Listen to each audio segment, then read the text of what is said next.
On today's episode, we will be discussing the Lakers' new addition to the front office and the second half outlook for this Lakers team. Here we go.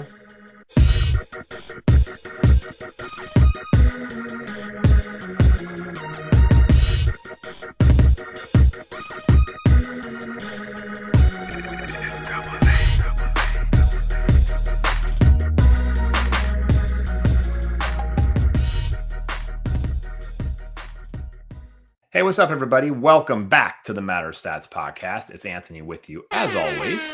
And if you're new to the show, please hit that subscribe button. It really helps us grow the channel, and we appreciate all the likes and feedback. So if you could subscribe, that'd be awesome. All right, let's get into it. So I want to talk about a couple things this week. First, the addition of Lon Rosen. Now, we are well aware at this point of Mark Walter and the quote unquote Dodger ownership group that has taken control of the Lakers. And it's not a surprise. There's been a lot of chatter that we're going to see at least some significant changes between now and the start of next season, as maybe that new ownership group starts to take fold and insert maybe some of their own people, make changes, additions, subtractions, hopefully start to rebuild the front office, rebuild the executive team, the whole infrastructure of the organization, which is pretty shy compared to most organizations in the NBA and in sports, because the Lakers, of course, under Jeanie and Rob and crew, haven't necessarily had a robust executive team or front office in any capacity. Some of that due to the stylistic approach of the franchise and the way it's been run, and also a lot of it due to money, of course, finances, resources. It limits your ability to do certain things, how many trainers you can have, how much staff you can have, even from high up executives to staffers to the scouting department, right? So there's lots of levels to building the infrastructure of an organization, and I think we're going to see some changes. This maybe one of the first significant changes, at least as far as the executive front office is concerned. The Dodgers announced this week that they've hired Lon Rosen to be the president of business operations for the Lakers. Now, Lon Rosen is a name that may be familiar to some Laker fans. He obviously has ties with the Lakers dating back to even the early 80s. I believe he was an intern with the Lakers at one point, but most notably, he was Magic Johnson's agent and business partner for quite some time. He's well familiar with the Lakers. He's obviously well familiar with the Los Angeles sports market and community. He has been serving on the Dodgers executive team for the last, he's been there since 2012. And now he's transitioning over to the Lakers in a similar type role. So he is part of the Mark Walter family, if you will, part of that Dodger group. So he knows the system, the philosophy, maybe the mentality of what they're going to try to build here for the Lakers.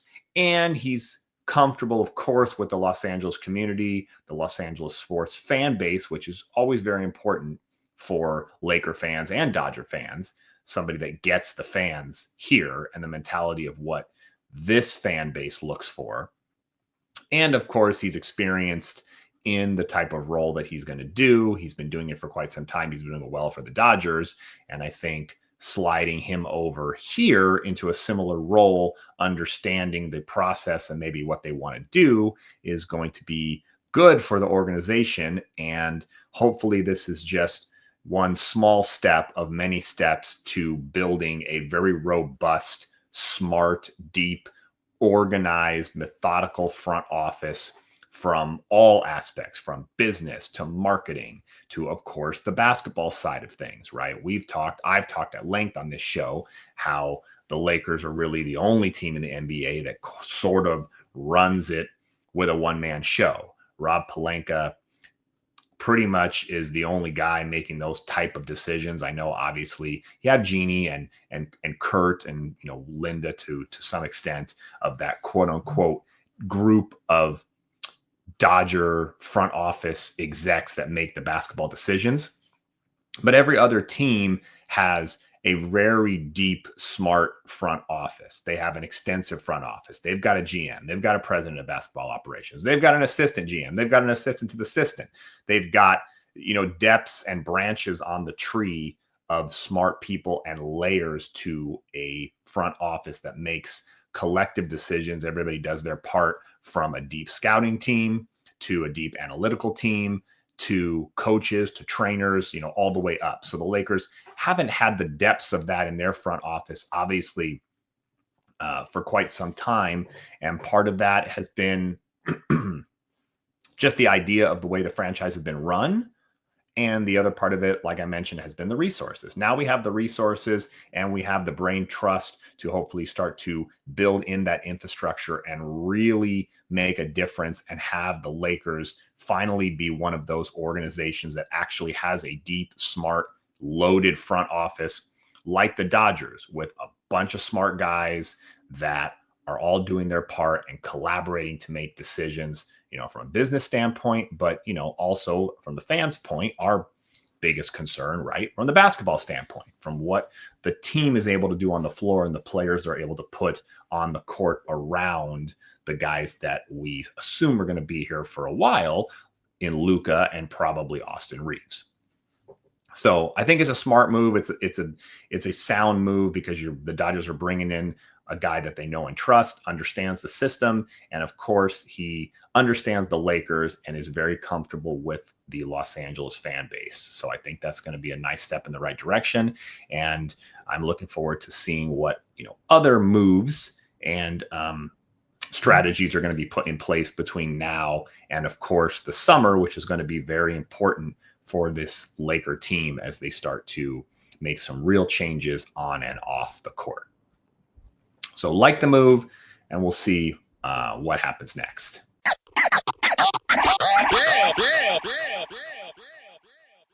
Also wanted to now segue into the second half of the season. So we've returned from the All-Star break, what the NBA considers the second half of the season. I know statistically it's not quite, it's more than half. The Lakers have played 55 games, so they have 27 left. But basically the unofficial second half of the season started for the Lakers last night against the Clippers. It wasn't pretty. Lakers got off to a nice start. They fell behind a little bit there late in the fourth quarter, but were able to hold on and survive what could have been a very bad loss. It was, you heard James Worthy on the broadcast say that it was a disappointing win. And, he's right in some senses, because the Clippers are obviously not a great team. They traded away a bunch of guys. They still have Kawhi, who ironically is playing maybe the most dedicated basketball we've seen him play in a Clipper uniform, given the fact that the Clippers are obviously not what you would consider a contending team. I know they've been fantastic recently since they fell way, they got off a terrible start. They fell below 500, and they've been really good since. That's well documented. They're playing much better basketball. But clearly they're in a bit of a rebuild mode. They got rid of Harden. They got rid of Zub. Kawhi is still here for now, but who knows what the future looks like for that organization as they're making, their own rebuild changes. But nonetheless, the Lakers were at home last night, coming off the break. The Clippers actually played the night before, so it should have been an easy win for the Lakers, and they were fortunate to hold on and get the win, but barely. They won by 3, and they didn't play great defense. They gave up, over 120 points. The Clippers shot the ball very well in the second half. The Lakers struggled defensively in the second half. They even struggled to shoot in the second half. But Luka was great. Reeves finally returned to the starting lineup. He played very well last night. They didn't get a ton of contributions from others. LeBron was okay. I think Ayton had 11 or so points. But it was a win, yes, but it wasn't a great win. And I bring that up only in the sense that the Lakers, are still statistically, they're there. When you look at the standings, I think they're officially 5th in the West. But really what I look at is the loss column. They're only one loss back of Denver or Houston for the 3rd seed. So they are still in the mix in that upper bracket of the West where ideally is you'd like to finish. You'd like to finish in the top 4 so you can host a first round series, if nothing else. But the Lakers' second half of the schedule isn't easy. They've got 27 games remaining. 18 of them are against teams that are 500 or better. So it's not going to be an easy climb or stretch for the Lakers to stay in that top 4, especially when you look at a team like Minnesota, who is in 6th place right now, but only 1 loss behind the Lakers. And many feel are probably a better team than the Lakers. I think most of, the quote unquote experts feel the Lakers are probably the 6th or 7th best team in the West, at least on paper. And some of that is justified, right? The Lakers struggle against good teams. They struggle against athletic teams. They don't defend. And all the teams they're going to have to contend with if they want to stay in the top 4, or if they want to actually get out of the first round of the playoffs, are those type of teams. They're going to face one of those teams at some point, whether it's Denver, whether it's Houston, whether it's Minnesota, or even if it's the Thunder or the Spurs at some point. They might even get stuck if they fall out of the top 4 or 5. Maybe they've got to play a play-in game against a Suns team that has also given the Lakers trouble because they have what the Lakers don't. They have those defensive wings. They're athletic. And the Lakers they're a slow, unathletic team. You see it all the time. You saw it last night. It really didn't matter who the Clippers even had on the floor. The Clippers aren't loaded with all-stars anymore. And some of the guys on the floor the Clippers were playing late in the 4th quarter are not even household names. But whoever the Lakers had out there, they were still getting beat off the dribble. The Lakers just don't have the foot speed and the athleticism to keep guys in front of them. And it leads to the bad defense, but it also leads to fouls. The Lakers defense commits a lot of fouls at times because they can't keep guys in front of them. And that leads to those bumps and the reaches and the out of positions on defense because you're late, because a guy can't get there fast enough or he gets beat off the dribble and the help guy comes late and he bumps him at the rim. So all of those things are going to be problems for the Lakers, especially if the offense is not clicking.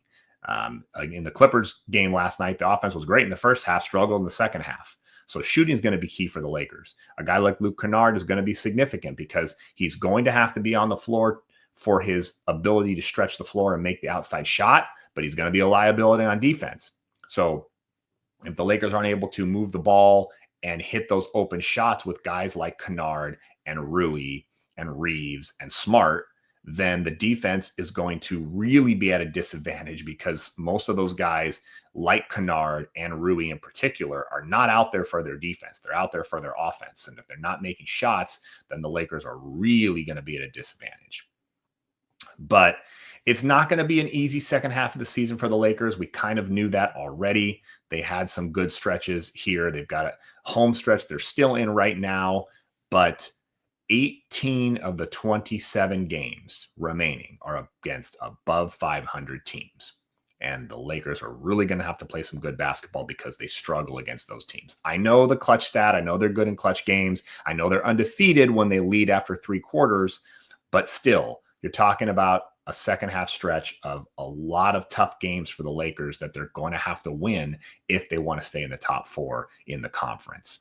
And it doesn't get any easier because the dreaded Celtics come to town Sunday, late afternoon. This is a special one. They're going to unveil the Pat Riley statue during or at this game, I think before the game.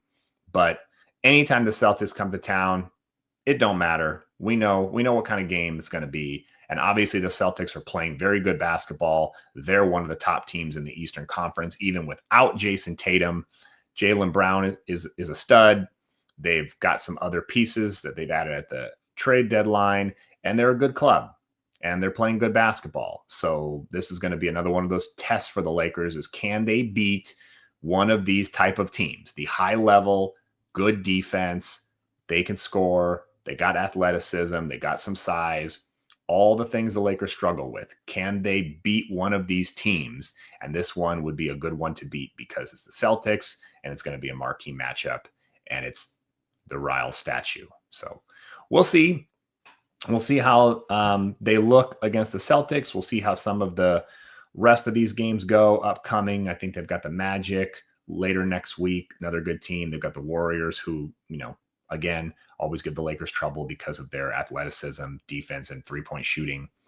So we'll see how they finish the month before they get into a really tough March and see what they can do to stay in the upper half of the Western Conference. But as always, we'll discuss this and many more things next week as we continue to bring you all the Laker content that we know you love. And thank you for watching. Again, please hit that subscribe button. We really appreciate it. And we'll be back next week, hopefully talking about some great Laker wins and some good content. Take care.